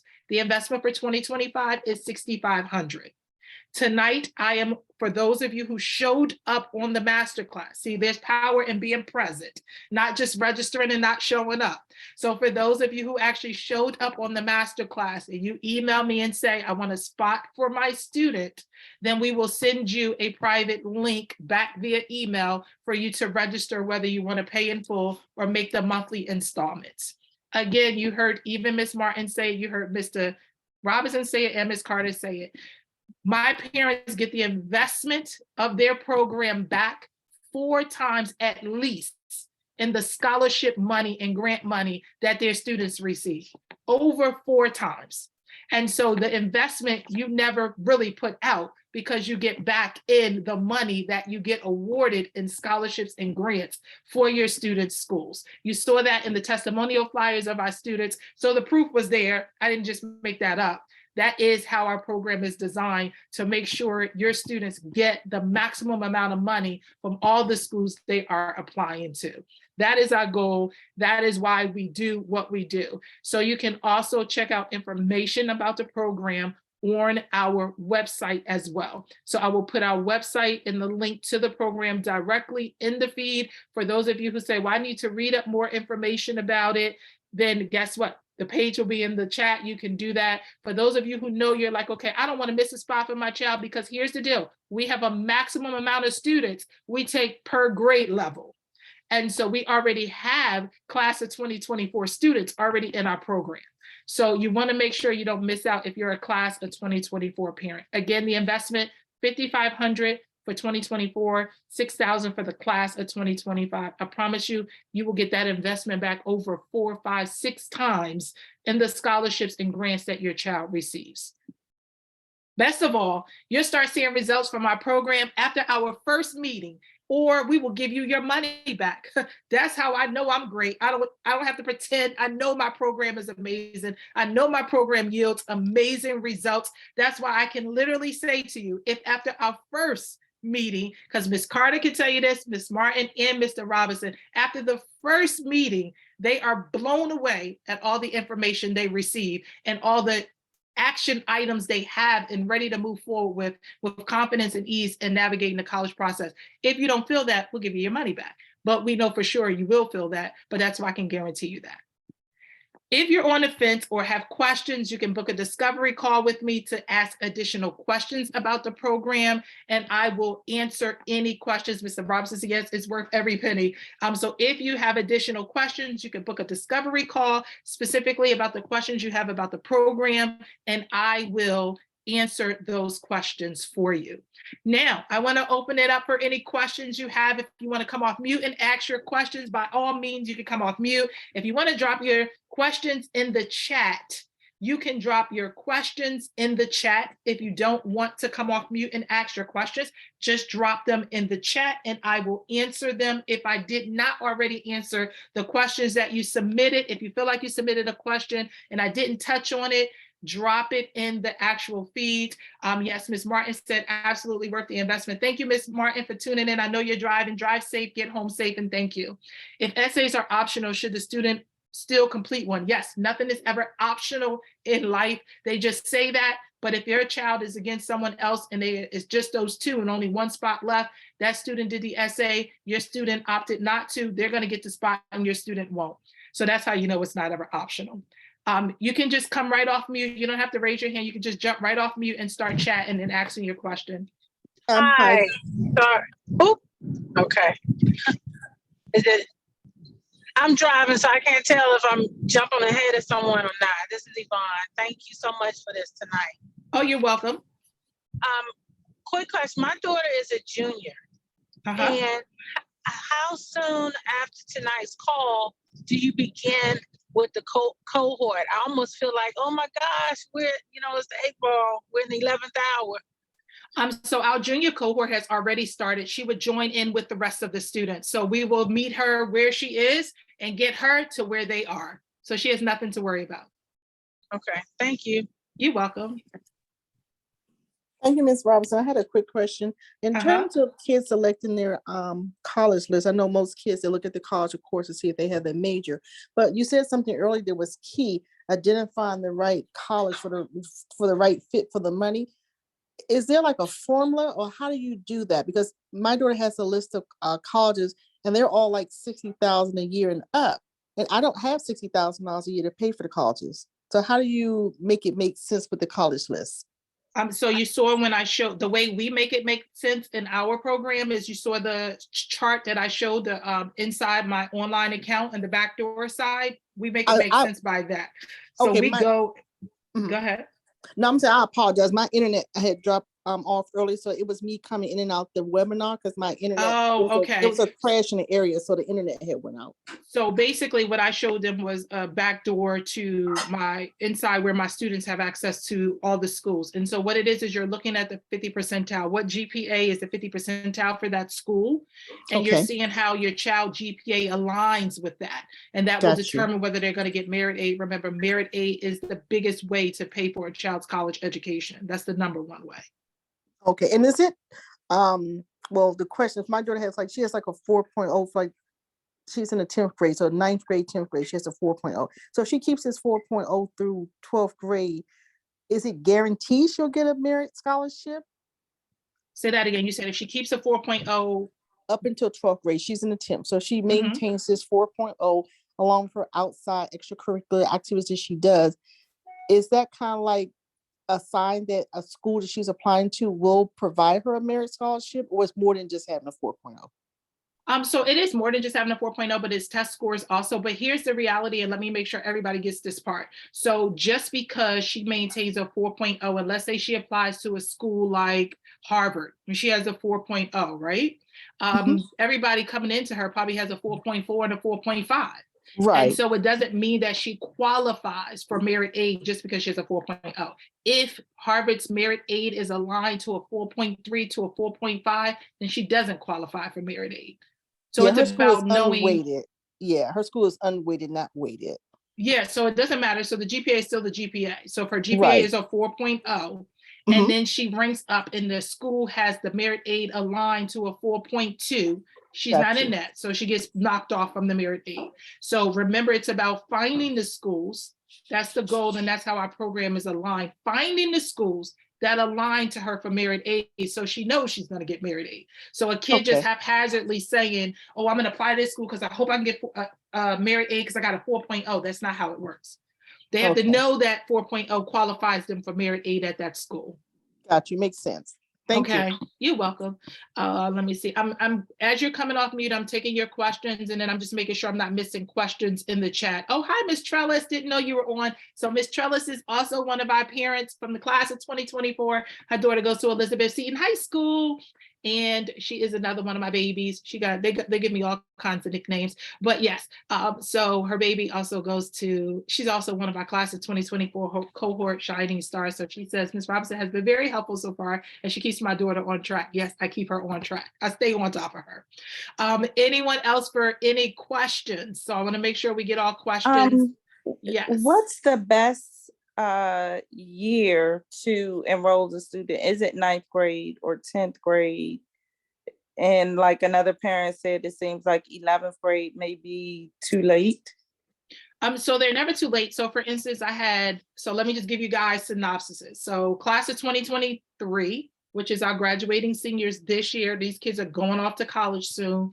I literally had a student, so I don't let my kids go past November 15th, no matter what, for applying for applications in their senior year. November 15th is an absolute deadline. Most of my kids finish by October 1st and October 15th. And then I'm done and on vacation starting November 15th, right into the new year. So I had a student who literally found me on her parents. She was a referral from another family and found me on November 10th. We had 5 days to do everything, and she was done. So it's doable. It's not like it's too late. It just means there's more pressure, and the kid had to be able to handle the pressure. So the earlier they find me, the better we can create a roadmap and action plan. Like I said, if they're already in 11th grade, we're working what we're working with. I gotta look at their profile, gauge them, get them set up, get them ready, get them moving. Because I'm not sure if you understand this, but let me say this because I didn't say this. Applications for the class of 2024 open on August 1st. Most students don't even know that. Most students aren't prepared or ready for that. My shining stars are always prepared and ready for that. So if you have a junior, now is the time to enroll them, because our kids in the class of 2024 cohort are already working on their essay. They've already drafted their academic resume, and they already drafted their recommendation request letters. If you have a class of 2025 student, they're getting ready to roll into their cohort and start getting started on me holding them accountable and making sure they are in the right classes each year. They're getting the right extracurriculars participating in, they're doing the right community service hours, and they're preparing themselves for college. Same thing for freshmen as well. Freshmen, I take, when you see I didn't have class of 2026 up there. Freshmen, I take on an interview base, meaning a freshman has to interview first before I'll take them in their freshman year. Reason why, not every freshman is ready. Not every freshman is willing to start early and do the work. Should they be? Yes, but not everybody's at that maturity level. So I interview the freshmen, but if they're in the sophomore year or junior year, they can automatically go into the program as long as they have a 2.5 GPA or above. And do you work with them over the summer? Yes. So remember, applications do you have what graduating class is your child? I have 2. I was going to ask you if you got to buy one, get one free. Oh, but we don't, but we do have a 10% off discount for the second child. We do have a 10%. I have one that's class of 2024 and one that's the class of 2025. Oh, okay. Yeah. So the first student, and then we have 10% off of the second student. Okay. But yes, so the class of 2024 student, it's time to rock and roll. We are already rocking and roll. We need to get him or her rocking and rolling so they're caught up. Then the class of 2025 student, we meet quarterly. The class of 2024 students, they're starting now. They used to meet quarterly, and they're starting now to meet more than quarterly, because applications are going to be opening on August 1st, and we're already working and reviewing their college essays. Okay, so that's good to know. So you're saying you meet quarterly. Okay. Yes. Okay. All right. Someone said, can we submit test scores after using test optional? No. Once you go test optional, you cannot change it. So please be mindful of however you apply, because once you do it, you cannot change it. You can't submit scores and say, I want to go test optional. Can't go test optional and then say, I want to submit scores. That's not how it works. Any other questions? Miss Carolyn Saloru, your hand is up, but I'm not sure if you've already asked a question and you just didn't lower your hand. I don't want to miss you if that's the case. My apologies. I just put it down. Thank you. Oh, you're welcome. Any other questions? Did I miss anyone's questions? Any questions you have? Please, by all means, come off mute, answer your questions. I'm going to stop the share so I can be on the screen with you. And I just want to get the links so I can give you the links inside the feed as well. So any additional questions, please just come off mute and ask your questions. I had one quick question. This is Carolyn again. So Yes. I heard you say earlier that there's a list of 10 colleges. If the child wants to apply for more than 10, is there a fee to send, like, for the additional schools? For when you're asking me that, are you saying when you're doing your colleges, or you're asking me something? When the child is listing their college, I think on the form you said there's like 10 slots, like to list 10 schools. Oh, on the FAFSA, you're meaning? Are you asking me about the FAFSA? Yeah, on the FAFSA. Okay, so if you're referring to the FAFSA, there's 10 schools. What happens is if you are trying to do more than 10 schools, you have to do what we call Russian roulette. You have to go back in and change some of those schools in hopes that the your financial aid award letter has already been distributed, and that the school does not need any more additional information from your FAFSA, because once you pull it, your FAFSA is no longer present in their database. Oh, okay. So I thought I had heard one time you can pay a fee to add additional schools on the list, but that's not true. You have to pull a school off the list. Yeah, you pull a school off the list. Okay, thanks. Ms. Robinson, you mentioned you do college. You mentioned you do college tours. Are they just in state? How far do you go with the tours? So the college tour we're currently setting up for spring break, and we're still working on it. It's hopefully going to be by the end of this week, if we can get all the schools approved. We go south. We go to Atlanta. We go to North Carolina, and then we come through Virginia, and then we come back. So it's on spring break, April 2nd through the 5th. We go from here straight to Atlanta first, visit schools in Atlanta. Then we go over to North Carolina. We're doing A&T, trying to get on the list for Central. Then we come through to Virginia. We're doing Virginia State so far. We're trying to get on Norfolk and Hampton's list. And then in Atlanta, we're doing Clark, Atlanta, Morehouse. Not sure if we're going to be able to get Spelman for the girls. And then Morris Brown or Georgia State, one of those. So that's kind of the tentative list right now for the schools for spring break. Okay. I had a question.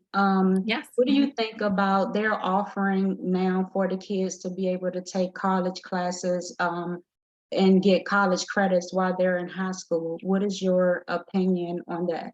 It's called dual enrollment. Dual enrollment is fine. And now here's the deal though, it doesn't guarantee that every school is going to take those college credits. But if they do, then your kid already comes in with some college credits. And so some students already come in with about anywhere average of 6 to 12 credits, some of the students. And so if the college accept those, that means they're 6 to 12 credits ahead. So let's say they have a college English already, then 9 times out of 10, that college won't make them test for remedial English. So now they don't have to worry about that. They're into whatever English they need. Let's say they take like a psychology class, and then that psychology class is needed, or the school says that they can take a psychology class as an elective. They now have that already awarded on their transcript at the college. So there's different schools that go over, different colleges take different credits. Okay, thank you. Yeah. And Ms. Robinson, what's the benefit of kids taking an IB classes like for the 2 years? Is there a benefit in that? I understand the AP side of things, but what's the benefits of enrolling in the IB? Every school is different for the IB program. It just depends on the colleges that they're applying to for the IB and what that would look like for them. Some of the colleges give credit for the IB program as well. But Okay. again, each college is different when it comes to the IB stats. Okay, thanks. Mhm. What if your child kind of has an idea on what they want to do, but they're not really certain? Does that, like, how would you like help them figure that out? So we do an assessment with the kids to it's like a kind of like a career assessment. We have them do that. But then when they're talking about a specific major, like I have some students who will come and say, I want to major in psychology. For me, it's like, okay, what about psychology? Have you read up on psychology? What part of psychology do you want to do? Do you understand that you need a master's degree to even make it in psychology? Do you understand how psychology directly relates to social work? Have you done research to see, are you sure which one you want? So we do a very intense discussion back and forth when the students are not 100% sure about what major they want. And then I have what we call this book. It's called the Book of Majors.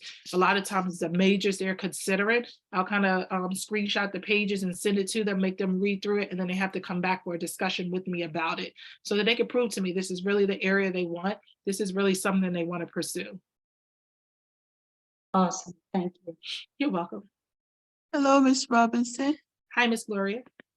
Thank you. My seventh grader is here. He's been listening with me and he wants to ask you a question, if you don't mind, please. Sure, absolutely.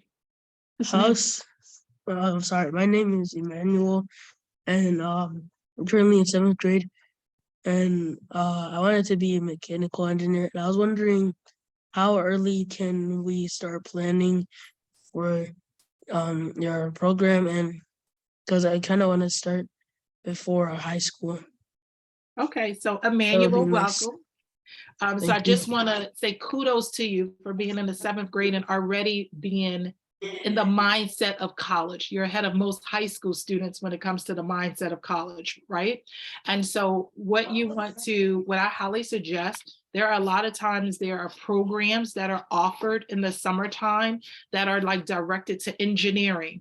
I would suggest you start looking for some of those programs, ones that offer scholarships also if they're a paid program, and signing up for some of those programs. It allows you to just get that exposure. It allows you to just see that opportunity as you're approaching your ninth grade year. You can have grandma or mom again reach out, Miss Gloria, reach out again, and then we can start preparing you so that when you enter high school, you're making sure you're taking the right electives that's going to help you with the gear of moving forward in mechanical engineering, and then having the mindset and the opportunities to look into different areas so you understand. Engineering of any facet is a competitive major at most colleges. So the importance of the sciences you take and the levels of math you take in high school are going to be key, and they're going to be important of whether you'll be able to get into engineering programs at the college level. So those are things to keep in mind, that you're always taking the right math classes, you're always taking science classes, and you're always trying to get A's and B's in both of those courses, because that's what engineering programs are going to look at. Okay. Thank you, Ms. Robinson. Oh, you're welcome, Emmanuel. Thank you. And Ms. Robinson, thank you very much for that. So his brother is he's in 10th grade now, and we would like to enroll him in the VIP program so he can get started with you. Okay. So I'm guessing maybe I might have to email you. Yeah, and we so can I take dropped it from there. Yep. So I dropped my email in the chat, and I'll do it again for everyone who's interested, whether you're in 2024 or 2025. If you have a 2026 student and you're live and you have a ninth grader, you can email as well, and then I'll just respond back with you with details about that. But if you have a current 11th grader and a 10th grader, especially an 11th grader, you want to jump on board, email me so we can get your child enrolled so they can get caught up. I promise you the college process from this day forward, and it's already been from before today, but from this day forward, it's going to move so fast. And every day they are still changing stuff, and these kids are already in the midst of going through the process. So please, by all means, jump on board. I promise you, it is an investment you will not regret making in your child. And that way it gives you the confidence of ease to be able to know that your child's going to be able to find what we call home for 4 years, where they can not just survive, but thrive in their college education. So I'm excited. I'm thankful that each and every one of you joined me. If you want to stick around for the student who is going to come off a mute for the essay, you can stick around and listen to this. It's by all means your opportunity. We're not going to jump off. We're going to be on because I'm going to talk to them really quickly. If you want to see me work with them to do this, if you're sending me an email, I will reply to your email tomorrow. So don't worry. Don't feel like, oh my gosh, you did not reply to my email tonight. For those of you who are interested in the program, I will reply to your email tomorrow upon my wake up at 9 a.m. and start my work time with the details and give you the next steps for what you need to do. So again, thank you guys. For those of you who are jumping off, thank you for tuning in to tonight's masterclass. I hope you got everything you needed. If you would, send us a testimonial. You'll get an email. You'll get a thank you email. It'll ask you to write a testimonial. Please write a testimonial. We'd love hearing your comments. If you felt like this was amazing and you got something, please chat in the chat now. Thank you, or something that makes me feel good by getting off tonight, knowing that I was able to give you everything that you needed. If you're sticking around, by all means, you can stick around, stay on. We don't mind. But for the young lady or young man, I don't know, it was the parent's name or the student's name. If you can come off mute now, we can go ahead and jump in and give you the essay information. Hi, Miss Regina. So this Hi. is Beatrice, and my son is Audrey. So he's going to come off of mute right now. Okay, Audrey. Yes, Audrey. Okay, okay. Hi, how are you? Hi, Audrey. I'm fine, and you? I'm really good. Thank you so much. Oh, you're welcome. And what grade level are you? I'm in 11th grade, I'm a junior. Okay, 11th grade. What high school are you? I'm actually homeschooled. Oh, okay, you're a homeschool student. Awesome. Okay. Yes, ma'am. So tell me, what were you considering thinking about writing your college essay about? So I own my own clothing brand, and so I was thinking about doing my college essay on what it's like being an entrepreneur and being in high school and juggling so much with that. Okay. Okay, high school student, and then being an entrepreneur, and you have a clothing line. How long have you had it? How long have you been in business with your clothing line? 2 years. Can you hear me? Okay, for 2 years. I can now, for 2 years. Okay. What made you want to start it? So what made me want to start the clothing brand is just to inspire people to make their own utopia, which is like the slogan of my clothing brand. And so I wanted to inspire youth and just everybody in the world just to make their own utopia and make every situation work for them. Okay. Do you have parents or family, anyone that's an entrepreneur? I have some family that has small businesses. For example, my first cousin has her own lash business inside of Atlanta, Georgia. Oh, okay. So that's one family member I have that's an entrepreneur. Okay. So did you ever take a class in high school for entrepreneurship in your program? Because I know you're homeschooled. So was there a homeschool class you took for entrepreneurship that made you say, okay, I want to start this business? No, ma'am. Okay. So I'm just gathering, I'm writing too. So I'm just gathering information so I could see like, okay, so where is he coming from? Where are we going with this? How are we going with this? Okay, so. Oh yeah, I understand. All right, so homeschool, that's not a concern. Entrepreneur, high school student, clothing line for 2 years. And the clothing line is an inspirational line for you. When Yes. what's like, when you say an inspiration line for youth, what are some of the sayings, or are there sayings on your clothing line? Like, are there words or something, or statements, or? Yes, ma'am, there is. So some actual hoodies I have may say something like "Make your own utopia," and I have a T-shirt that also says "Stop looking like you're coming back." Okay, all right, and it's primarily your target market is for youth. Yes, ma'am. Okay, cool. All right, so this is going to be rough, right? But it's giving you an idea for you to take it, clean it up with it, roll with it, run with it, all of those things, right? And so what I always say is, so remember, I'm most likely not going to share the recording of this masterclass. So you want to turn on your cell phone recorder. So are you actually tuning in from your cell phone? Yes, ma'am, I am. Oh, okay. So maybe mom, are you tuning in from your cell phone? No, I just actually logged in from the MacBook, so I'll record. Okay, cool. So mom got you.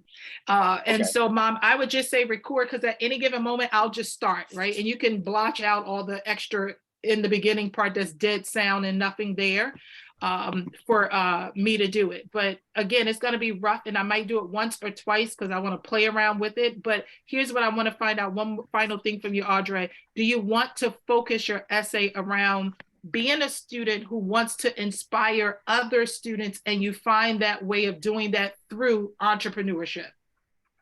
Yes, ma'am. Okay. Okay.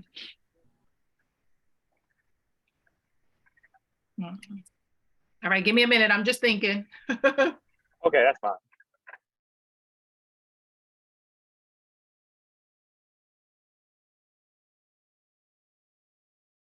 Okay.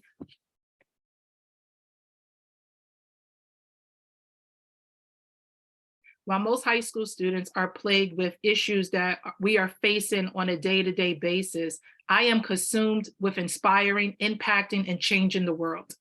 As a youth, I desire to inspire other youths to live a life that is beyond what they can imagine for this time, this age, and this day.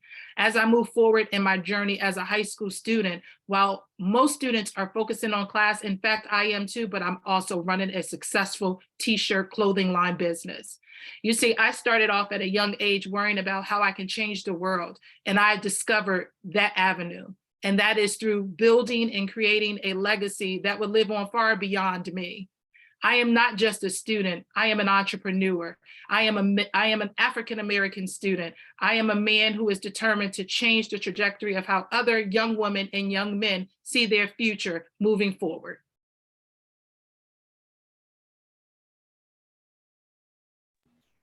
Okay, wait. I'm sorry. I was on a back row. I'm sorry. Can you hear me now?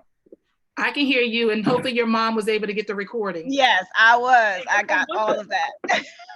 So what That was happens is you'll amazing. change some of the words. You'll change some of the words because I probably Right. use different things that is not, but you'll know how to fill in your business pitch parts, right? The parts that you pitch people to your business. You'll know how to change those words and fill in the gap from your pitch things.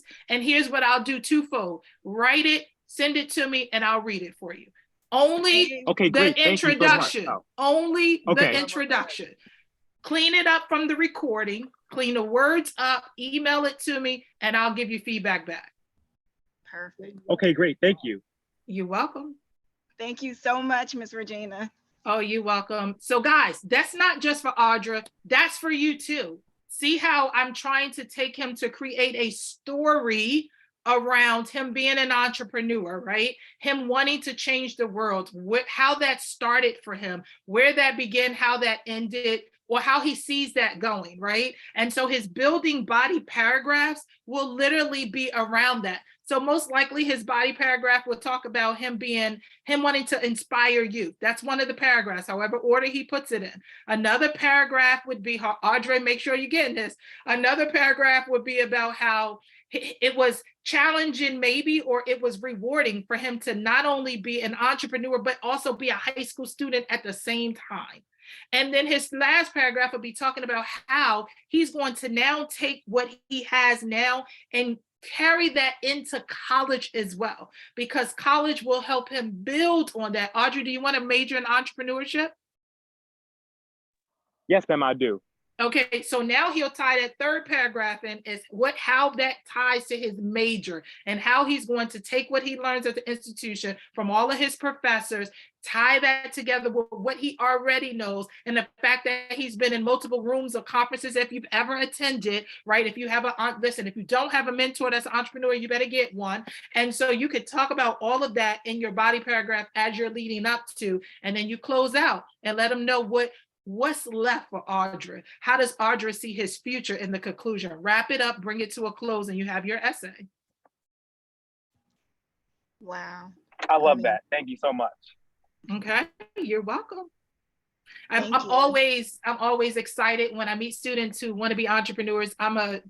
What I taught in high school was entrepreneurship. So I'm a certified entrepreneurship teacher for high school students. And so when I hear about students who want to do entrepreneurship and are doing entrepreneurship as an entrepreneur now, I'm always hopeful because I want to encourage other students to understand. They say in 5 years, most businesses fail. That is not true. I am 12 years over full-time as an entrepreneur. So that is not true. If you set your business up correct, it will outweigh you. And so that's the goal. You're already starting early. Continue to do that. Continue to push in that area. Continue moving in that area, and you'll see the rewards. But it's not for the faint at heart, right? I tell people all the time, being an entrepreneur is not for the faint at heart. And so you already have that momentum. You 2 years in, you'll be able to look back and encourage other students to go back and say, okay, I want to become an entrepreneur too. And you'll be able to go back and teach them and mentor them and show them how to do that same thing, right? Maya Angelou always says, when you learn and you need to teach and go back and get someone else and give them the same thing.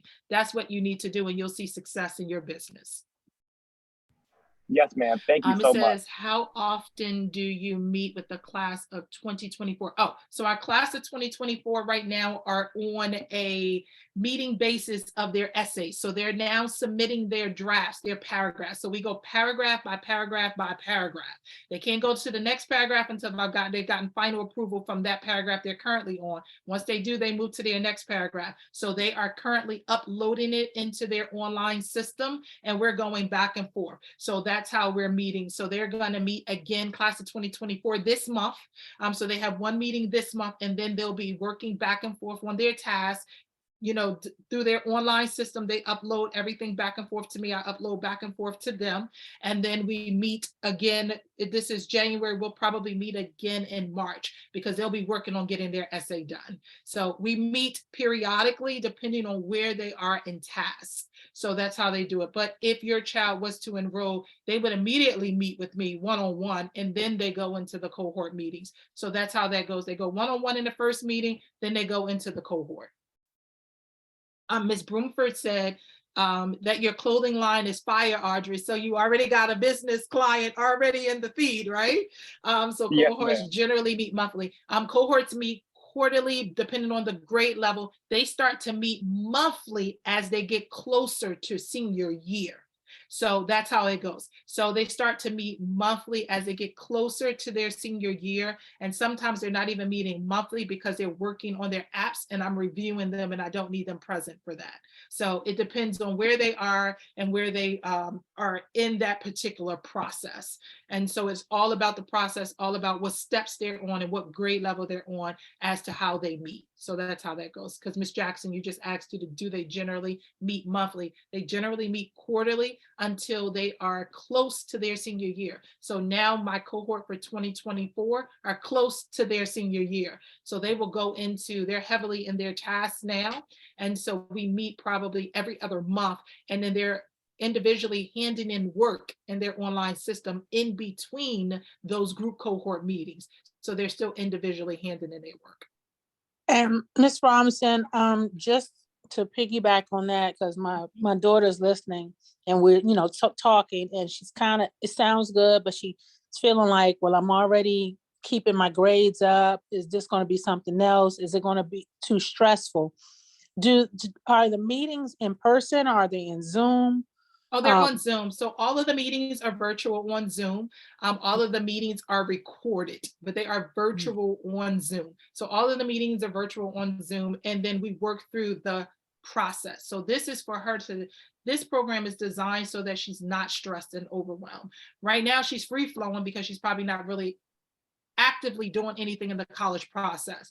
But if she waits, if she tries to do it all alone, then she will be overwhelmed. And so this is designed so that they can do it in sequence by action steps, by deadlines. Okay. And so it's nothing that where you have all this stuff over top of you at one time. That's why we're starting now, because we pace ourselves, because we don't want our students to get burned out. They're trying to do sports, they're trying to do activities, they're trying to keep their grades up. So if they start now, they can pace themselves so they're not overwhelmed. And the class of 2024, if they were to start now, if I heard you correctly, they will be working now up until November 15th? Of their senior year, yeah. Of their senior year. So that would be, yeah. Okay, got you. Of the senior year. Okay, And thank, November the 15th is literally the absolute final deadline. If she's a girl, she would probably be working from now up until like October 10th. Most of the girls are done way before the boys because we just have that go-getter spirit. So right. most of the girls are usually done. It's usually my boys that are going to like November 15th, but the girls are usually done way in advance. Thank you. You're welcome. Any other final questions? Any questions that you have? Remember, if you're interested in enrolling your child in the VIP program, we would love to have you as one of our shining stars and welcome you to our family. Send us an email. I dropped the email in the chat. It's info@suitedforsuccess.org. I will send you, of course, the link directly to the page so you can review it when you send the email. And then we will set up you will let us know whether you want to do the pay in full or the payment plan. We will set up your information, send it to you. Once you enroll, you have your first group family consultation, which is to create your roadmap and your action items for your overview. And then you go into your prospective cohort and you start rocking and rolling. I promise you, most kids say up front, Mom, Dad, I don't really think I need this. And then most of my kids say, I am so happy my parents made me do it because I did need you. I just didn't know I needed you at the time, but I'm happy they enrolled me. I'm happy I have you. So I promise you, I don't give you anything as busy work. Ms. Robinson is too busy for that. So I only give you what's necessary to make sure you have the tools and resources to win the game of college admissions. So thank you guys so much for showing up at tonight's masterclass. Hope you enjoyed it. Hope you got something from it. Please, if you're not following us on social media, connect with us on social media. If you haven't grabbed a copy of our book, you can grab it on our website. It's the best $20 investment you can ever get. There's sample essays in there, scholarship list in there. If you're not a part of our scholarship membership, if you are a enrolling VIP program student, you don't need to be a part of our scholarship membership because you get that list every month delivered to you anyway. So you don't have to be a part of them separate. But if you're not and you want to be in the scholarship membership, you can find that on our website as well. Our website is suitedforsuccess.org. Again, thank you for tuning into tonight's masterclass. Blessings to each and every one of you. And whether we move forward or don't move forward, I wish you much success in the college admissions process. Don't delay, get started. It will run up on you quickly, so don't let it pass you by. To each and every student tuning in or parent, family tuning in, good luck in the college admissions process.